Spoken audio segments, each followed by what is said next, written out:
సంక్రాంతి పండుగ అంటే ఆంధ్రాలో ఫేమస్. మరి ఈ పండుగ షాపింగ్ కి ఎస్ఆర్ షాపింగ్ మాల్ ఫేమస్. నమస్తే, నేను Keshav. Welcome to Suman TV. తిరుపతిలో జరిగిన తొక్కిసలాట ఘటన పైన యాక్షన్ ప్రారంభించింది కూటమి సర్కారు.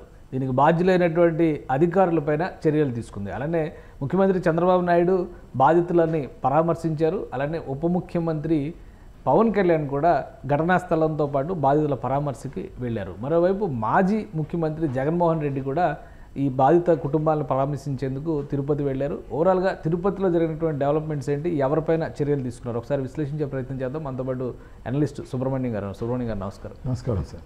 చంద్రబాబు నాయుడు గారు వెళ్ళారు, ఘటనా స్థలాన్ని పరిశీలించారు, కారణాలు తెలుసుకున్నారు, అధికారుల మంత్రుల వివరణ, తర్వాత క్షతగాత్రులని పరామర్శించడం, చనిపోయిన కుటుంబాలకి ఓదార్పు చెప్పడం, ఇవన్నీ కూడా చకచకా జరిగినాయి. ఎంక్వైరీ పైన కూడా చాలా సీరియస్ వార్నింగ్ ఇచ్చారు, జ్యుడిషియల్ ఎంక్వైరీ అనౌన్స్ చేశారు.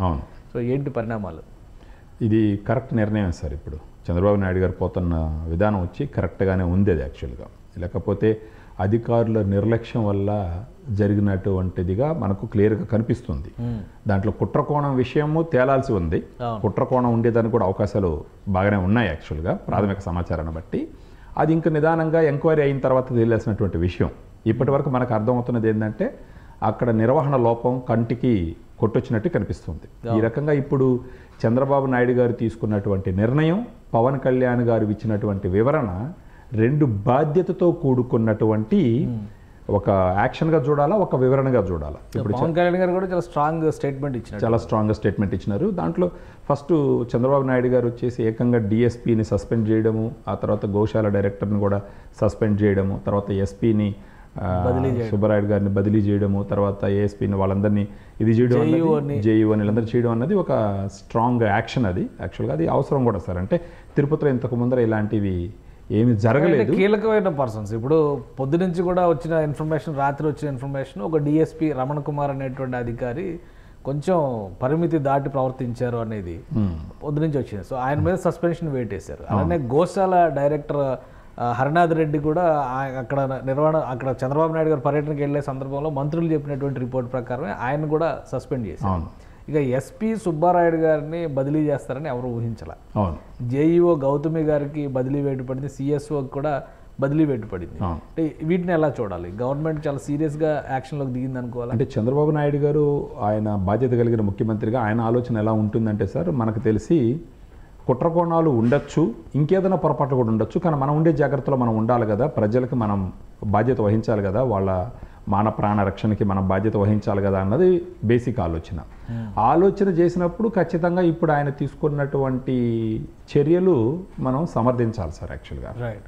పవన్ కళ్యాణ్ గారు స్టేట్మెంట్ ఇచ్చారు. అది బాధ్యతతో కూడుకున్నటువంటి అడిషనల్ ఈవో ఇద్దరు శ్యామలరావు గారు, వెంకయ్య చౌదరి గారు బాధ్యత వహించాలి, ఎలా చూడాలి? ఇది ఏదో అంటే అధికార పక్షంలోనే విపక్షం వాదన లాగా ఉంది. ఆల్రెడీ సీఎం గారు చర్య తీసుకున్నారు, బట్ ఈయన ఇంకా కొంచెం స్ట్రాంగ్ గా ఇది తప్పు జరిగింది, క్షమించండి అని అడగడం ఆయన గొప్ప మనసుగా మనం చూడాలి యాక్చువల్గా. అంటే ఇలాంటి సమయంలో ఒక టిపికల్ రాజకీయ నాయకుడు ఏం చేస్తారంటే అధికార లోపాన్ని ఎక్కడొకటి నెట్టేసి చేతులు దులుపుకుంటారు. అలా కాకుండా పవన్ కళ్యాణ్ గారు తిరుపతిలో తప్పు జరిగింది, క్షమించండి అని అడగడంలో ఆయన ఒక నిజాయితీ రాజకీయ తత్వం బయటపడుతుంది యాక్చువల్గా. దాంతోపాటు నిర్మోహమాటంగా ఆడ ఉన్నటువంటి ఈవో, అడిషనల్ ఈవో బాధ్యత తీసుకోవాలి అని చెప్పడంలో ఏంటంటే శ్యామలరావు గారు, తర్వాత వెంకయ్య చౌదరి వీళ్ళు వాళ్ళ యొక్క విధిలో కొంత వాళ్ళు ఫెయిల్ అయినట్టుగానే మనం గమనించాలి యాక్చువల్గా. ఓకే. సో బాధిత కుటుంబాలను ఆదుకునే క్రమంలో 25 లక్షల ఎక్స్గ్రేషియా ప్రకటించారు. సరిపోతుందా లేదంటే ఇంకా ఏమన్నా? ఎందుకంటే విపక్ష నేత ఇప్పుడు జగన్మోహన్ రెడ్డి గారు కూడా అక్కడికి వెళ్ళారు. ఆయన కూడా కొంత సహాయం చేస్తే బాగుంటుంది సార్ యాక్చువల్గా. జగన్మోహన్ రెడ్డి గారు చేస్తేనే కొంచెం సహాయం చేస్తే, అంటే ఇప్పుడు గవర్నమెంట్ నుంచి ఒక 25 లక్షలు ఇచ్చినారు, ఇంకా వాళ్ళ స్థితిగతులు చూసుకొని ఇమీడియట్గా ఇచ్చినారు. ఫర్దర్గా కూడా కుటుంబ పరిస్థితి, ఒక అతను బాధపడుతున్నాడు, తను భార్య చనిపోయింది, నా బిడ్డలకు దిక్కెవరు అని చెప్పేసి కొంచెం ఫర్దర్గా కూడా కొంచెం విచారణ చేసి వాళ్ళ కుటుంబ పరిస్థితులు బట్టి ఇంకేదన్నా కూడా గవర్నమెంట్ నుంచి సపోర్ట్ వస్తే బాగుంటుంది యాక్చువల్గా. అలా దిశలో గవర్నమెంట్ కూడా ఆలోచన చెయ్యాలా. సో పవన్ కళ్యాణ్ గారు చెప్పడం కూడా ఆయన కూడా చాలా సీరియస్గానే దీని మీద రియాక్ట్ అయినారు. సో వాళ్ళకి తిరుపతి తిరుమల దేవస్థానానికి సంబంధించిన అధికారులు స్వతహాగా వాళ్ళు స్వయంగా వెళ్ళి వాళ్ళ కుటుంబాలను పరామర్శించి వాళ్ళకి ధైర్యం ఇచ్చి చేయాల్సిన పనులు చేయాలని చెప్పేసి పవన్ కళ్యాణ్ గారు ఒక వ్యాఖ్య చేయడం కూడా మనకు తెలుస్తుంది సార్. ఎందుకంటే టీటీడీ పోవాలి, పర్సనల్గా కలవాలి, వాళ్ళకి మనోధైర్యం ఇవ్వాలని చెప్పేసి ఒక మాట చెప్పడం జరిగింది ఆయన. సో అంటే ఓవరాల్గా ఇష్యూ జరగగానే చాలా నెగిటివ్ డిస్కషన్ జరిగింది. అయితే యాదృచ్ఛికంగా జరిగిన ఘటన అనేటువంటి సంకేతాలు కొంత కనిపిస్తున్నప్పటికీ కూడా కుట్ర కోణం గురించి కూడా ఎక్కువ చర్చ. సో ఈ విచారణలో జ్యుడిషియల్ ఎంక్వైరీలో ఈ వివరాలు ఇప్పుడు పోలీసులు దీన్ని సీరియస్గా తీసుకోవాలి సార్. ఆ కుట్ర కోణం కానీ వాస్తవంగా కానీ ఉండింది అని అంటే ఖచ్చితంగా దాన్ని బయట తీసుకురావాల్సిన బాధ్యత పోలీసుల మీదనే ఉంటుంది. యాక్చువల్గా పోలీసులు కూడా కొంచెం ప్రొయాక్టివ్గా ఉండాలా, అధికారులు కూడా కొంచెం ప్రొయాక్టివ్గా ఉండాలా. ఎంత కుట్ర కోణం ఉన్నప్పటికీ అలాంటి కుట్ర కోణాలు కుట్ర చేసే మనుషులు ఉంటే వాళ్ళ దగ్గర నుంచి మనుషులను కాపాడవలసిన బాధ్యతే కదా అధికారులది, ఈ పోలీస్ డిపార్ట్మెంట్కి సంబంధించింది, తర్వాత తిరుమల తిరుపతి దేవస్థానానికి సంబంధించిన అధికారుల బాధ్యత అది.